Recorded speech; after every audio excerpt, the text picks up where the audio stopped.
수요 예배 나온 여러분들 위해 하나님의 은혜가 충만할 수 있기를 축원합니다. 오늘 주신 말씀 통해서 은혜가 더욱더 넘쳐나게 되기를 바랍니다. 함께 할 수 있어 행복합니다. 오늘도 은혜 나눌 수 있기를 바랍니다. 인사하십시오.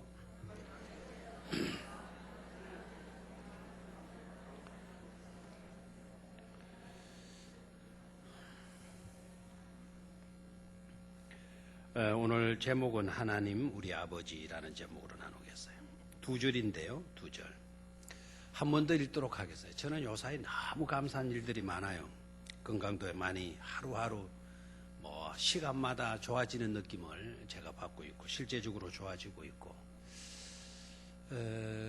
그것보다 더 좋은 거는 성경을 어디든지 펴면 막 은혜가 막 솟구쳐 오른다는 거예요. 막 은혜가 어디를 봐도 설교 준비 하나도 안 해도 이제는 그냥 설교를 할 수 있을 것 같아요. 어디를 펴도 뭘 주셔요? 영감과 감동을 주셔요. 저 자신도 깜짝 놀랄 정도로 이 말씀이 이런 은혜가 있었나 싶을 정도로 얼마나 감사한지 몰라요. 여러분들이 기도를 많이 해주셔서 그런 것 같아요. 오늘 저녁에도 바로 그런 점을 두고 또 기도해 주셔서 감사를 드립니다. 16절 17절 소리내서 한번 같이 큰 소리로 읽습니다. 시작.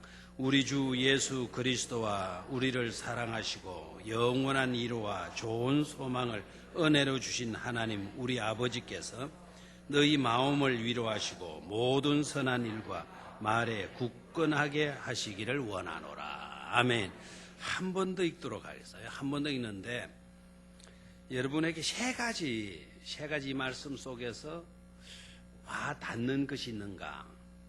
몇 가지가 내게 와 닿는가? 어떤 분은 4개 와 닿을 수도 있고 2개 정도, 1개 정도 와 닿을 수가 있어요. 여러분에게 지금 와 닿는 말씀이 어떤 말씀인가를 한번 생각하시고요. 그걸 또 사모하시면서 읽으시면 좋겠어요. 다시 한번 천천히 읽도록 하겠습니다. 시작. 우리 주 예수 그리스도와 우리를 사랑하시고 영원한 위로와 좋은 소망을 은혜로 주신 하나님 우리 아버지께서 너희 마음을 위로하시고 모든 선한 일과 말에 굳건하게 하시기를 원하노라. 아멘. 저는 오늘 이 말씀을 3가지 와닿는 말씀으로 말씀을 나누도록 하겠어요. 첫 번째는요, 관계성이에요. 관계성. 하나님과 우리와의 관계성.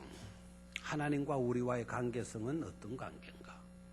하나님과 나와의 관계는 어떤 관계인가 하는 건. 두 번째는 하나님께서 우리에게 주신 것, 하나님께서 우리에게 주신 것이 어떤 것일까? 두 번째는 하나님께서 우리에게 주신 것. 두 줄 속에 다 들어있어요. 세 번째는요, 하나님께서 우리에게 바라시고 계시는 것. 나를 향하여서 하나님이 기대하시고 바라시는 것이 어떤 것인가? 16절, 17절 속에 3가지 메시지가 깊이 있게 들어있어요. 첫 번째는 뭐라 그랬습니까? 하나님과 우리와의 뭐예요? 관계성. 하나님과 나와는 여러분들과는 어떤 관계성 속에 있는가? 두 번째는 뭐라 그랬습니까? 하나님께서 우리에게 주신 것. 하나님께서 우리에게 주신 것. 16줄 속에 들어있어요. 하나님께서 우리에게 주신 것. 크게 2가지를 우리에게 주셨다고 밝히고 있죠. 세 번째는 하나님께서 우리에게 뭐 하시는 것? 바라시는 것. 나에게 바라시는 것. 자, 첫 번째로요, 하나님과 우리와의 관계성. 어떤 관계성입니까? 하나님과 나와의 관계성은 어떻습니까? 자, 16절 끝부분에 하나님 우리 아버지께서, 다시 한번 하나님 우리 아버지께서, 즉 우리와 하나님과의 관계성은 뭡니까? 아버지와 아들과의 관계성.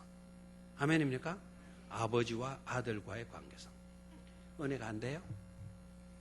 저는 이 사실 자체가 너무너무 감격스러워요. 하나님과 나와의 관계가 아버지와 아들과의 관계성으로 통하는 거예요. 하나님 우리 아버지께서, 하나님 우리 아버지께서. 이거 함부로 우리가 이렇게 말할 수 없는 것 아닙니까? 하나님 우리 아버지께서 나와 하나님과의 관계성, 우리와 하나님과의 관계성을 밝혀주고 계세요. 우리가 하나님을 우리 아버지라고 부를 수 있다라는 것은 이건 엄청난 일 아닙니까? 맞죠? 엄청난 일. 여러분 집에 여러분을 낳아주시고 기르신 아버지 정도로 생각하시면 안 돼요. 우리가 감히 하나님을 우리 아버지라고 부를 수 있게 되어졌다라는 것. 엄청난 일입니다. 하나님이 어떤 분입니까? 여러분이 아시다시피 하나님은 천지를 창조하신 창조주 아닙니까? 한 분밖에 안 계시는 절대자 유일신 아니십니까? 이 역사를 주관하시는 주관자 맞지 않습니까? 모든 것을 아시고 모든 것을 이루실 수 있는 전지하시고 전능하신 하나님 아니십니까? 무소부재하신 하나님이라 그랬죠, 그죠? 온 천하 우주 만물 어디에서나 계실 수 있는 분이 누구십니까? 하나님이세요. 그런 하나님을 우리가 어떻게 부른다고요? 우리 아버지라고 부를 수 있게 되었다라는 거예요. 우리 아버지. 창조주와 피조물과의 관계성은 아니에요. 창조주와 피조물과의 관계성, 하나님은 창조주시고 우리는 피조물이에요. 아무것도 아닌 우리들이에요. 하나님과 우리는 창조주와 피조물과의 관계성인데 너희들은 피조물이야. 나는 창조주야. 이렇게 하나님 우리를 대하시는 것이 아니고 우리를 자녀같이 우리 아버지라고 부를 수 있는 그런 특권을 우리에게 주셨다라는 거예요. 어떻게 이렇게 될 수가 있었나요? 창조주와 우리 인간과의 관계, 피조물과의 관계, 전지전능하신 분과 너무나도 한계가 있고 유한하고 무능하고 연약한 우리와의 관계가 어떻게 우리 아버지 관계성으로 관계되어질 수 있었나? 이 사실이 중요하잖아요. 그죠? 이렇게 될 수 있었던 것은 예수 그리스도가 이 땅에 오셨기 때문인 줄로 믿습니다. 하나님께서 우리에게 은혜 주셔서 그 예수를 우리의 구주로 받아들였기 때문에 영접하는 자 곧 그 아들의 이름을 믿는 자들에게는 하나님의 자녀가 되는 권세를 주셨으니. 아멘. 누구 때문에? 예수 그리스도 때문에. 우리가 하나님을 누구라고 부를 수 있게 되었다고요? 우리 아버지라고 부를 수 있게 되어졌다라는 거예요. 아멘입니까? 창조주와 피조물과의 관계가 아니에요. 그 구약시대 때는 그랬어요. 절대자와 유한한 우리와의 관계성이 아닙니다. 전지전능하시고 너무나도 문제가 많고 무능한 관계성으로가 아니라 하나님 우리 아버지께서 얼마나 귀중해요. 우리는 부족하잖아요. 연약하잖아요. 무능하잖아요. 한계가 있잖아요. 어쩔 수 없잖아요. 우리 인생들이. 그런데 감히 하나님을 어떻게 부를 수 있게 되었다? 우리 아버지라고 부를 수 있게 되었다. 엄청난 축복이 아닐 수 없는 줄로 믿습니다. 그토록 하나님은 저와 여러분들을 사랑하신다라는 거죠. 그죠? 사랑하시고요. 절대로 우리를 불행의 비극에 빠뜨리실 수 없다라는 거예요. 그래서 성경에 보면 아버지의 품성을 많이 말씀을 하셔요. 우리 주님도 오셔서 많은 메시지들을 우리에게 주시는데요. 하나님 아버지의 품성이 어떠한 품성인가를 우리에게 말씀 많이 해주셨어요. 그래서 그걸 깨달으라는 거예요. 절대자이신 하나님을, 전능자이신 하나님을, 창조주이신 하나님을, 심판자이신 하나님을 너네들이 어떻게 부를 수 있냐? 우리 아버지라고 부를 수 있다. 그 아버지가 어떤 아버지인가를 우리가 아는 것이 중요해서 예수님이 아버지 품성에 대한 메시지를 우리에게 많이 전해주셨죠. 대표적인 것이 뭘까요? 예수님이 설교하신 것 가운데 하나님 아버지의 품성을 우리에게 잘 표현해 준 메시지가 뭐라고 생각해요? 탕자의 비유잖아요. 탕자의 비유. 탕자의 비유의 내용이 뭐죠? 자식이 자기 거 챙겨가지고 먼 외국에 가서 허랑방탕하게 지냈죠? 그렇죠?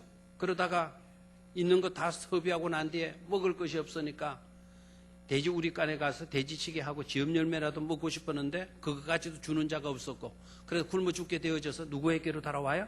아버지께로 돌아와요. 탕자의 비유에서 여러분 여기에 초점을 맞추면 안 돼요.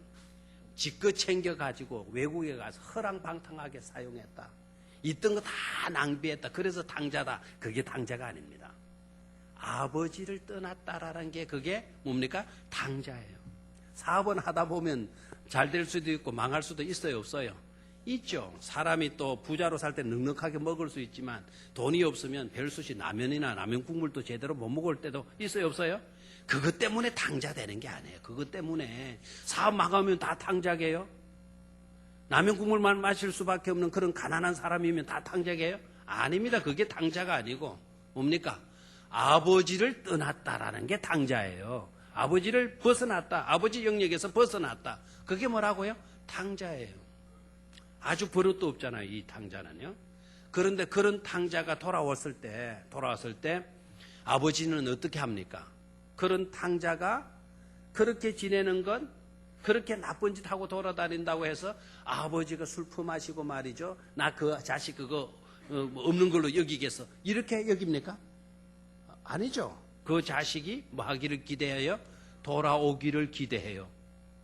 금이 한양하는 모습 기대하지 않고 어떤 모습으로라도 내 집 나간 이 자식이 돌아오기를 그 아버지는 바라고 있어요. 돌아왔을 때 어떻게 했습니까? 야단쳤습니까? 어쩌다가 이렇게 됐냐? 네 신세가 가련하다. 무슨 맹목으로 이 집에 돌아왔냐? 뭐 야단쳤습니까? 아니죠. 금가락지 갖다 끼워주고 새옷 갖다 입혀주고 신발 새 신발 신겨주고 송아지 잡아서 뭡니까? 잔치해 주잖아요. 그게 탕자의 아버지의 모습이에요. 우리 주님은 탕자의 이야기를 들려주시기 위해서가 아니고 우리를 향하신 우리 아버지가 되시는 하나님의 품성이 어떠한 것인가를 그 이야기를 통해서 어렴풋이 우리에게 말씀해 주시고 계시는 거죠. 우리 아버지가 되시는 하나님, 어떤 하나님? 나의 허물이나 나의 실수나 나의 잘못이나 이런 것을 가지고 야단치시는 하나님이 아니시고 실망했다고 모든 것을 포기하고 저버리는 아버지가 아니시고 오히려 돌아오기를 기다리고 품어주고 안아주고 오히려 새 사람으로 거듭날 수 있도록 역사해 주시고 사랑해 주시고 품어주시는 분이 바로 우리 아버지가 되시는 하나님이시다라는 것입니다. 구약에도 하나님 아버지의 품성을 잘 드러내주기 위해서 성경 속에 감히 담을 수 없는 이야기를 담고 있어요. 다윗의 이야기거든요. 여러분, 다윗은 위대한 점이 많아요, 안 많아요? 굉장히 많은 그런 인물이죠, 그죠? 그런데 그 가문 안으로 들어가면, 그 가정 안으로 들어가면 정말 여러분 가정보다도 형편없는 그런 모습이 나오죠. 그의 아들 중에 압살롬이라고 하는 아들이 있잖아요. 그러나 그거는 진짜 압살 당한 놈이에요, 진짜. 압살롬입니다. 압살롬. 그 이름도 참 누가 지었는지 아주 잘 지었어요. 제가 글마라 그래서 좀 여러분이 좀 그런 모양인데 그 사람은 진짜 뭐 할 사람이에요? 압살롬자예요. 그래서 이름이 뭐죠? 압살롬이에요. 자, 이 아들이 어떻게 해요? 암논을 잡아 죽이거든요. 지 동생이에요. 왕자, 다른 왕자를 잡아 죽여요. 그러니까 형제가 형제를 잡아 죽여요. 다윗의 아들들 중에 그런 일이 일어나요.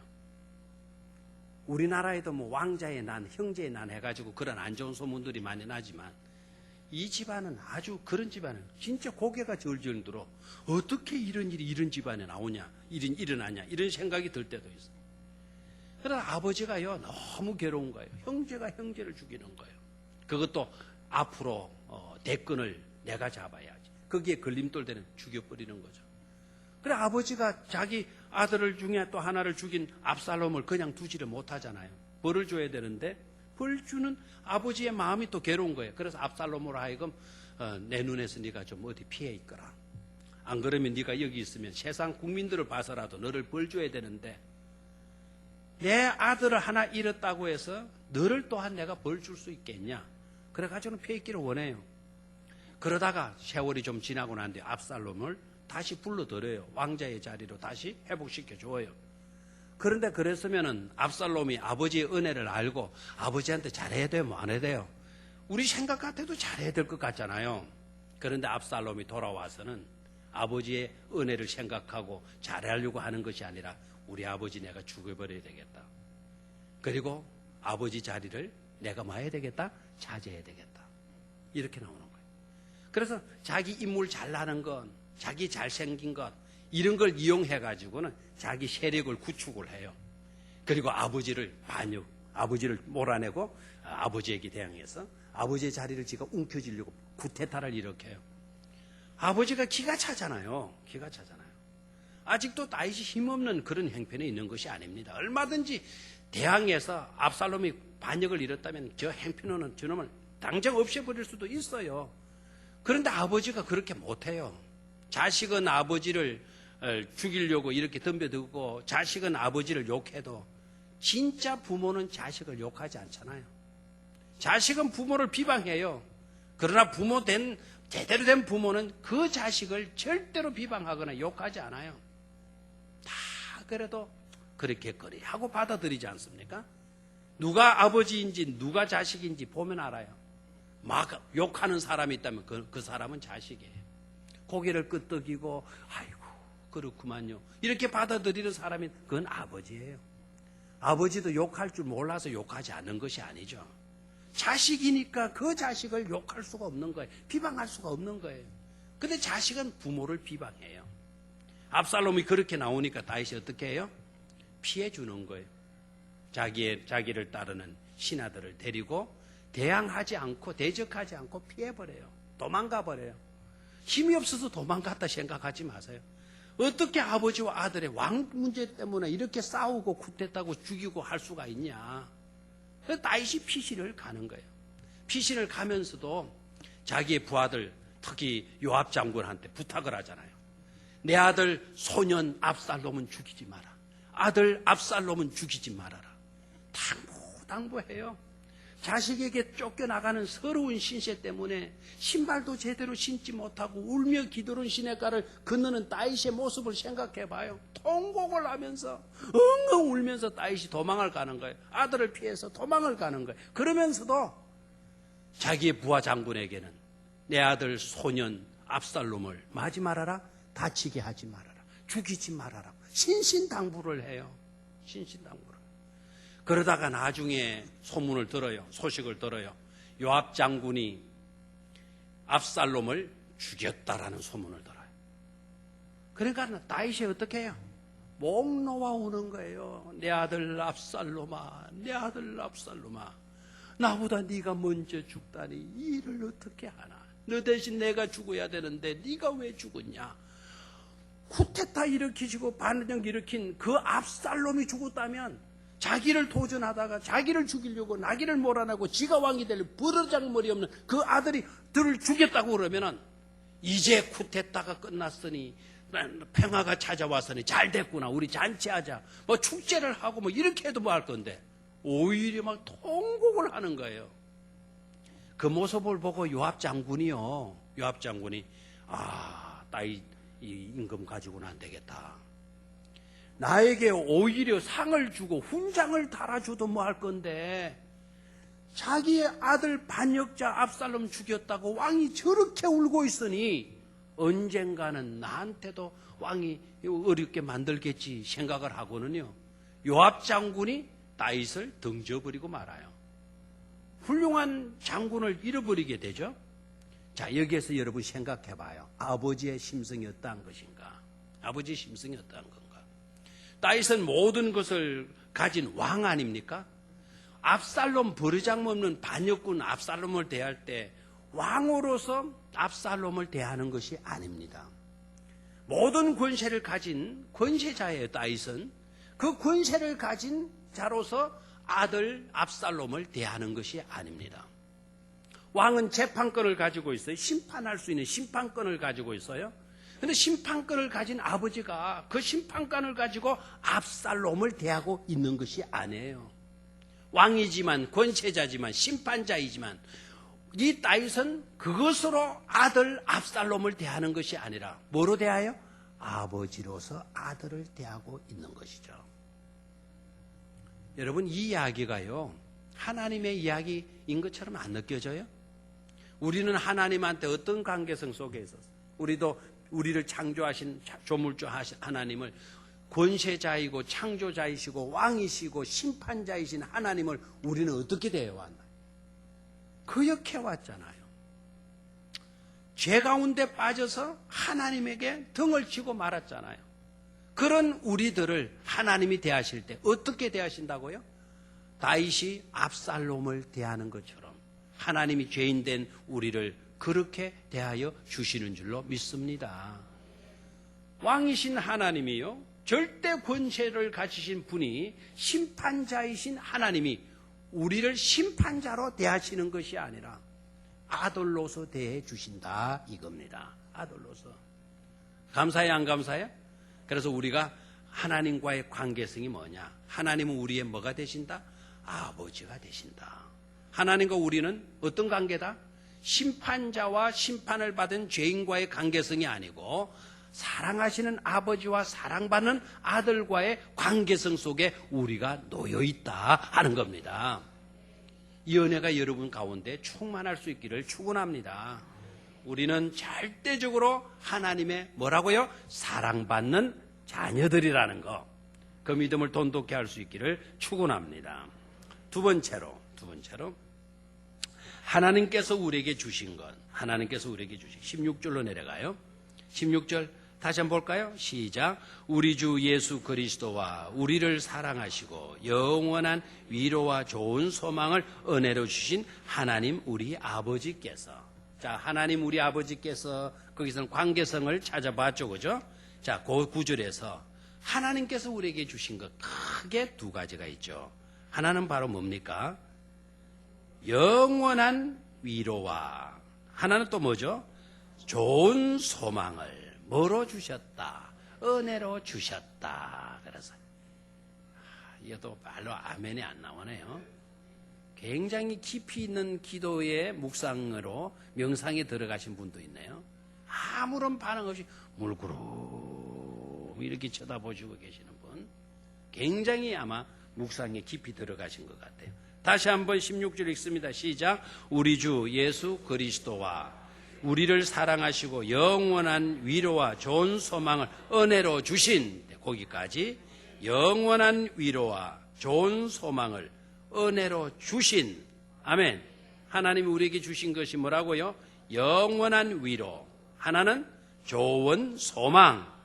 뭐로 주셨다? 은혜로 주셨다라는 거예요. 은혜로 주셨다라는 말은 무슨 말이죠? 대가를 지불하지 않고 값없이 그저 하나님은 우리에게 주셨다라는 거예요. 뭐를 주셨어요? 영원한 위로.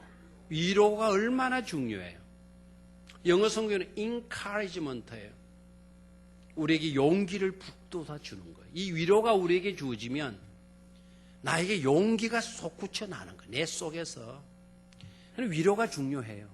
낙심되어졌을 때 모든 것이 깔아지고 모든 것이 그냥 맥이 없어져 버렸을 때 그때 누군가가 위로를 해 주었다. 그 위로를, 제대로 된 위로를 우리가 듣게 되면 낙심했던 우리의 마음속에 뭐가 생겨요? 힘이 솟구쳐 올라요. 그게 encouragement. 용기가, 내적인 용기가 막 솟구쳐 나는 거예요. 생동감이 일어나는 거예요. 그래서 뭐가 중요해요? 위로가 굉장히 중요하죠. 그런데 여기에 위로는요, 일시적인 위로입니까? 아니면 영원한 위로라 그랬나요? 영원한 위로예요.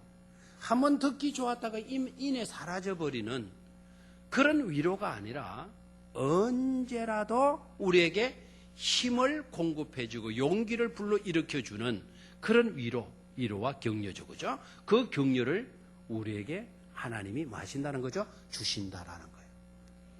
아멘입니까? 왜 이렇게 주실까요? 하나님이 우리의 뭐가 되시기 때문이다? 아버지가 되시기 때문이에요. 자식 맥없이 깔아져 있는 것을 하나님이 기뻐하시겠어요?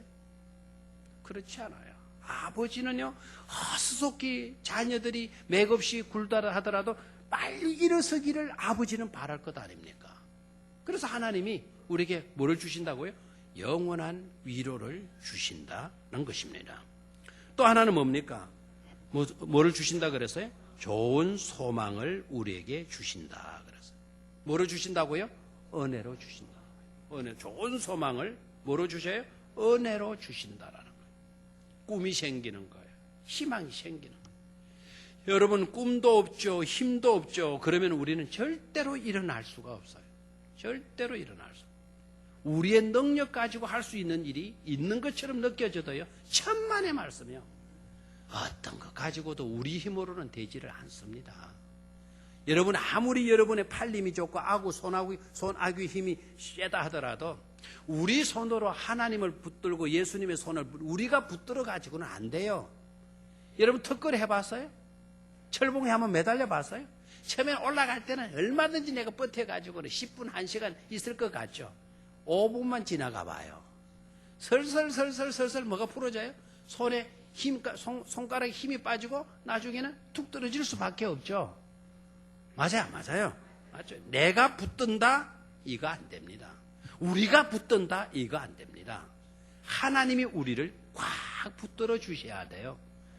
전능하신 하나님, 모든 면에 능력을 가지신 그 하나님, 지치지를 안 하시는, 지칠 수 없는 그 하나님이 우리를 강하게 붙들어 주시게 되면 우리는 영원토록 안전할 수 있는 줄로 믿습니다.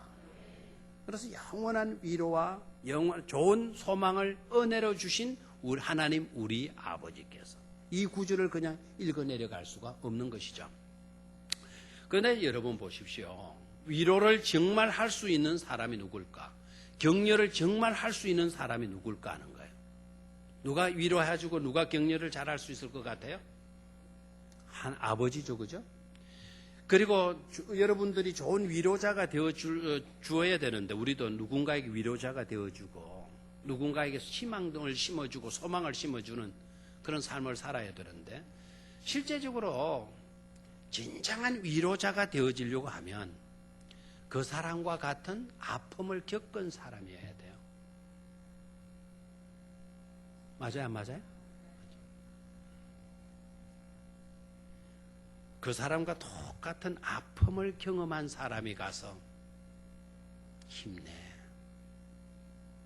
견뎌야 돼. 견디다 보면 이실 날도 봐.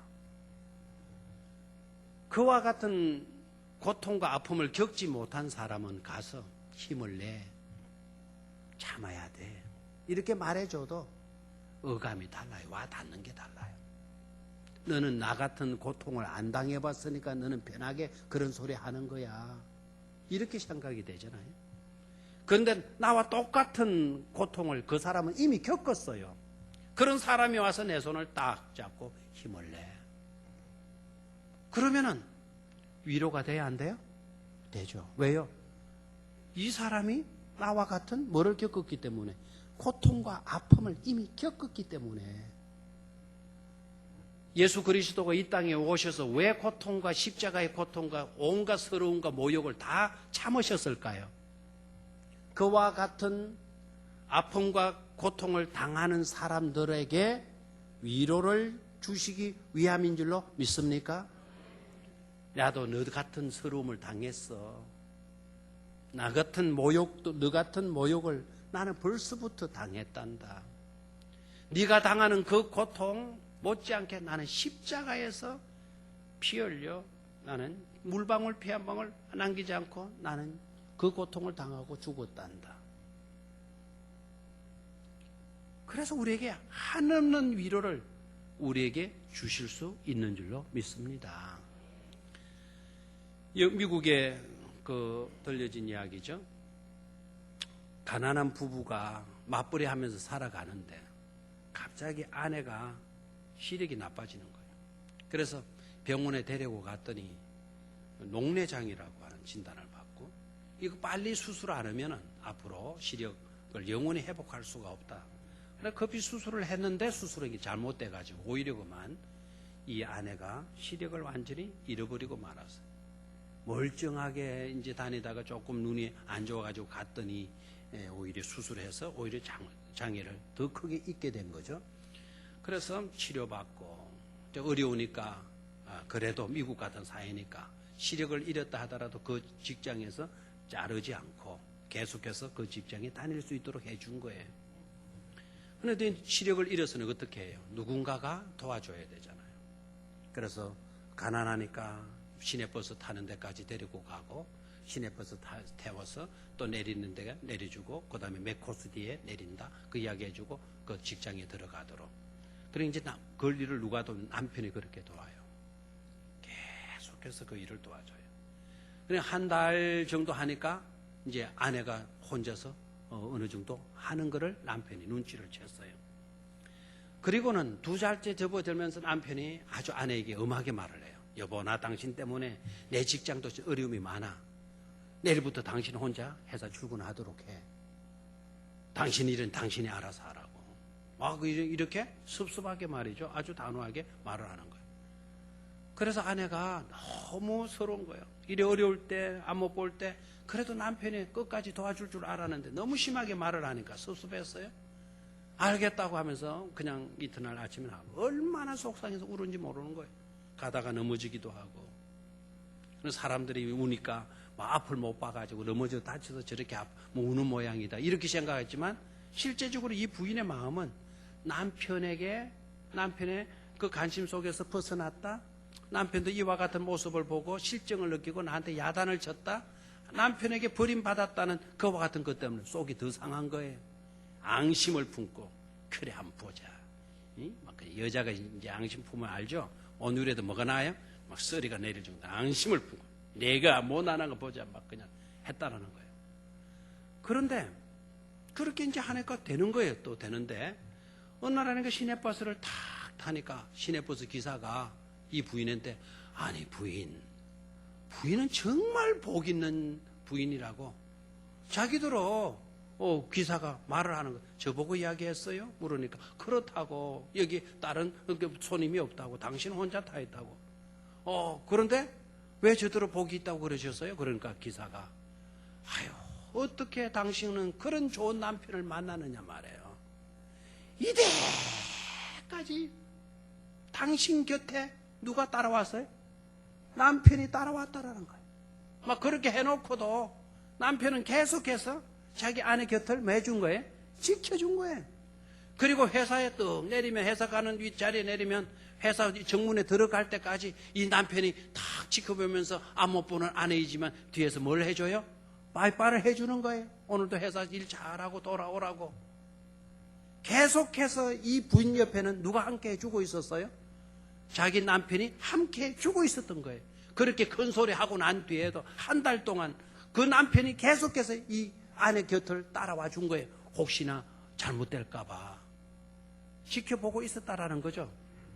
여러분, 그 남편이 훌륭하죠? 좋죠, 그죠? 여러분 보십시오. 내 눈에 못 본다고 남편이 나와 함께 하지 않는다고 서러워서 울었던 거예요. 그러나 남편은 뭐 했습니까? 함께 하고 있었어요. 아내가 엉뚱한 곳에 내릴까봐 노심초사하면서 혹시나 아내가 넘어지지는 않을까 노심초사하면서 곁에서 지켜보고 있었다라는 거예요. 아내 스스로 일어날 수 있도록 그 곁에서 계속해서 그 아내를 돕고 있었다라는 사실이에요. 내 눈에 안 보인다고 도움이 손길이 없고 내 눈에 안 보인다고 사랑이 끊어지고 그렇게 생각하면 안 돼요. 그 눈먼 시각장애인이 된 그 아내 곁에 그 부인은 볼 수 없었지만 그 남편이 항상 지켜보고 있었듯이 내 눈에 보이지 아니하는 하나님이 내가 의식하지 못하는 가운데서도 내 곁에서 나를 위로해 주시고 행여나 내가 잘못될까 봐 노심초사 바라보시고 지키시고 계시는 하나님이 곧 우리 아버지 하나님이신 줄로 믿습니다. 내 눈에 안 보인다고 그 하나님이 안 계시는 것처럼 생각하지 말아라 이거예요. 내가 의식하지 못한다고 하나님이 나를 버리신 모양이다 그렇게 생각하지 말아라는 겁니다. 내가 보지 못하지만 내가 느끼지 못하지만 이 순간에도 하나님은 우리 곁에서 우리를 지켜보시고 우리에게 필요한 에너지를 공급해 주시고 위로가 필요할 때 위로를 주시고 소망이 필요할 때 소망을 안겨주시는 하나님이신 줄로 믿습니다. 하나님이 우리의 아버지가 되시는 한 우리는 그 하나님 안에서 얼마든지 아름다운 꿈과 비전을 가질 수 있는 줄로 믿습니다. 다시 그 구절 읽어봐요. 16절 시작. 우리 주 예수 그리스도와 우리를 사랑하시고 영원한 위로와 좋은 소망을 은혜로 주신 하나님 우리 아버지께서 아멘. 고린도후서 1장 3절 한번 볼까요? 고린도후서 1장 3절 시작. 화면을 보십시오. 화면 스크린을 보시면 찾아서 시작. 그는 우리 주 예수 그리스도의 하나님이시요 자비의 아버지시요 모든 위로의 하나님이시며. 아멘. 하나님은 어떤 분이라고요? 자비의 아버지시요 모든 위로의 뭐라고요? 하나님. 다시 자비의 하나님은 사랑의 하나님이시라는 뜻이죠. 자비의 아버지시요 모든 뭐에 위로의 하나님이시며. 하나님은 우리의 위로의 하나님이심을 확신할 수 있기를 축원합니다. 시편 147편 3절을 봅니다. 시작. 상심한 자들을 고치시며 그들의 상처를 싸매시는도다. 아멘. 상심한 사람, 속상한 사람들을 고치실 뿐만 아니라 그들의 상처를 뭐 해주시는 하나님? 싸매주시는 하나님. 아멘. 욥기 14장 7절로 9절입니다. 시작. 나무는 희망이 있나니 찍힐지라도 다시 움이 나서 연한 가지가 끊이지 아니하며 그 뿌리가 땅에서 늙고 줄기가 헐게서 죽을지라도 물 기운에 움이 돋고 가지가 뻗어서 새로 심은 것과 같거니와. 아멘. 나무가 찍혀도 그래도 움이 난다라는 거예요. 뿌리가 썩어도 거기에서 새 기운으로, 물 기운으로 이렇게 싹이 난다라는 거예요. 희망이 있고 소망이 있다는 말씀인 줄로 믿습니다. 몇 년 전에 예수님 전주에 가면 예수병원이 있어. 우리 기독교 병원에. 거기에 있었던 아주 감동스러운 실화가 있죠. 남편이 갑자기 쓰러졌어요. 의식불명의 상태가 돼버렸어요. 의사들은 더 이상 손 쓸 수도 없고 심장이 멎을 때만 기다리고 있는 형편이라 그랬어요. 그래 이미 이제 내사가 된 거고 이미 끝난 것이라고 판정을 했어요. 그런데 그 부인이요, 4살짜리 아이와 1달 반밖에 안 된 어린 신생아를 두고 그 아이들을 친정의 어머니에게 갖다 맡기고 이 남편을 돌보는 거예요. 그것도 1년, 2년, 3년, 4년, 5년 동안 말 못하고 그냥 누워있는 식물인간 된 그 남편을 간호하는 거예요. 자기 아이들, 신생 1달 반밖에 안 된 아이를 친정 어머니한테 맡겨놓고 그 병상에서 계속해서 남편을 위해서 기도하고, 여보나 당신 사랑해. 하나님 당신. 하나님 당신 사랑해. 당신이 어떻든 괜찮아. 이렇게 살아있다는 것만 해도 나는 행복해. 나는 행복해. 살아만 있어줘. 살아만 있어. 막 병상에. 그러기를 몇 년 동안 했다고요? 5년 동안 했더라. 5년째 되어지는 해. 그때도 이 아내가 거기에서 손을 잡고 몸을 닦아주고 등창 욕창 생길까 다 뒤집어주면서 기도합니다. 한 번도 짜증 내지 않고 사랑의 속삭임으로 말해주고 기도를 해줬더라. 그랬더니 갑자기 아멘 하고 눈을 팍 뜨더래요. 아멘 하고 눈을 팍. 이게 예수병원에서 4년 전에 있었던 이야기. 실제적인 이야기. 그리고 5년째 의식불명의 남편이 뭐 했어요? 깨어난 거예요. 살아난 거예요. 그것도 아멘 하고 일어난 거예요. 못 들은 줄 알았는데 의식불명이고 내사 상태로 의사들은 다 그렇게 판정 내렸는데, 그래도 이 부인은요, 희망 잃지 않고 소망 잃지 않고 계속해서 사랑의 말을, 기도를 계속해서 그 자기 남편 붙들고 기도했다라는 거예요. 근데 놀라운 거는 그 남편이 그 기도를 다 듣고 있었다라는 거예요. 그래서 잠 깰 때 뭐라고 했어요? 그래서 깨날 때 아멘 하고 일어난 거예요. 하나님의 놀라운 기적의 역사인 줄로 믿습니다. 자, 마지막으로 세 번째, 하나님께서 우리에게 바라시는 것이 뭐냐? 17절로 내려가요. 17절. 하나님께서 우리에게 바라시는 것. 17절 같이 읽습니다. 시작. 너희 마음을 위로하시고 모든 선한 일과 말에 굳건하게 하시기를 원하노라. 아멘. 모든 선한 일과 말에 마기를 원한다. 굳건하게 하시기를 원한다. 그랬어요. 하나님 우리에게 바라시는 것 두 가지. 하나는 뭡니까? 선한 일을 굳건하게 하기를 바라시고, 또 하나는 뭡니까? 선한 말을 굳건하게 하기를 하나님이 마신다는 겁니까? 원하신다라는 거예요. 아멘입니까? 우리가 하나님이 우리에게 기대하시고 원하시는 게 있다면 우리는 좀 싫죠?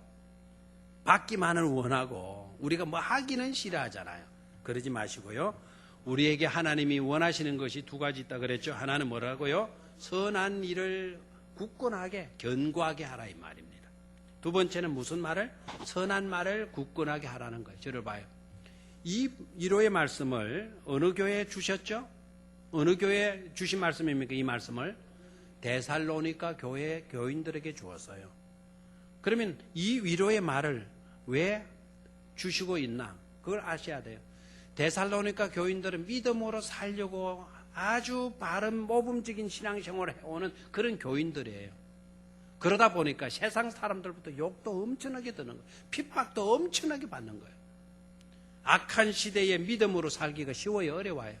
어렵잖아요. 그러니까 데살로니가 교인들이 믿음으로 바르게 살려고 하는 것만큼 어려움도 많이 겪는 거예요. 자칫 잘못하면은요, 그런 소리를 듣는 가운데 낙심이 되어져서 좋은 일 하던 것도 그만두고 싶은 마음이 일어날 수가 있는 거예요. 그래서 바울은 그 교인들에게 바라는 거, 하나님이 원하시는 게 뭔 줄 아느냐? 세상 사람들이 욕하고 비방하고 너네들을 못 살게 군다 할지라도 그럴수록 더 굳건하게 선한 일을 굳건하게 해 갈 수 있어야 돼. 저들이 저런다고 우리가 악한 일들로 빠져서는 안 된다. 저들이 저럴수록 우리는 더 선한 일을 굳게 할 수 있어야 된다라는 거예요. 아멘입니까? 말도 마찬가지죠. 우리는 나쁜 짓은 하지 않을 수 있지만 여러분께 이게 말은 쉽게 되어질 수가 있죠. 맞아요. 막 부모가 우리한테 욕할 때 막 그 못된 먹은 놈처럼 막 부모에게 발길질을 하고 그러지는 우리는 않을 거예요. 그런데 부모가 자꾸 막 우리에게 잔소리하면 여러분께 이게 뭐가 문제가 돼요? 뭐 잔소리만 했었고 엄마 죽으라 하고 뭐 이럴 때 나올 수 있잖아요. 엄마에게 뭐 발길로 차고 엄마를 때리고 그런 짓은 안 할 거예요. 그런데 엄마에게 불평이나 원망이나 욕설은 해요, 안 해요? 가만히 있는 사람은 더한 사람이고요. 예. 할 때가 있어요, 없어요? 있죠. 몸으로 행동으로 나쁜 짓은 안 해요. 불편하도 행동으로 못된 짓은 안 해요. 그런데 뭘로는 해요? 말로 잘못하는 경우가 있어요. 그래서 선한 일과 선한 말을 뭐하게 하라? 굳건하게 하라 이 말이에요. 안 믿는 사람들, 세상 사람들은 비방하고 욕하고 막 그런다 하더라도 그런다고 너희들마저 너희 입이 아주 거칠어져서 욕하고 그 대들고 싸움질하고 큰소리하는 그런 말들을 해서는 안 된다라는 거예요. 오히려 그럴수록 선한 말을 계속해서 할 수 있어야 된다라는 말씀이에요. 아멘입니까? 하나님은 공평하신 하나님인 줄로 믿습니까? 보십시오. 서대방 같은 인물들을 보십시오. 자기를 돌로 치잖아요. 우리 같으면 비명 지를 거예요. 내가 너희들한테 못한 게 뭐가 있냐고 야단들 했을 거예요. 너희들은 왜 나한테 돌을 던지느냐고, 왜 나를 죽이려냐고 이렇게 나올 수 있을 거예요. 세상 사람들이 악하잖아요. 근데 스데반은 뭐라 그래요? 스데반은 돌에 맞아서 피투성이에 되어져서 죽을 지경에 이르렀으면서도 스데반의 입은 선한 말에 굳건히 하고 있었는 줄로 믿습니까? 아버지여, 저들이 알지 못하고 이 짓을 하고 있사오니 아버지여, 저들의 죄를 마하여 주십시오. 용서하여 주십시오. 기도하잖아요. 자기를 죽이려고 하는 수많은 사람들의 그 악한 행동들 속에서도 스데반의 입은 거칠었어요. 아주 선한 말로 굳건하게 했어요. 선한 말로 굳건하게 한 줄로 믿습니까?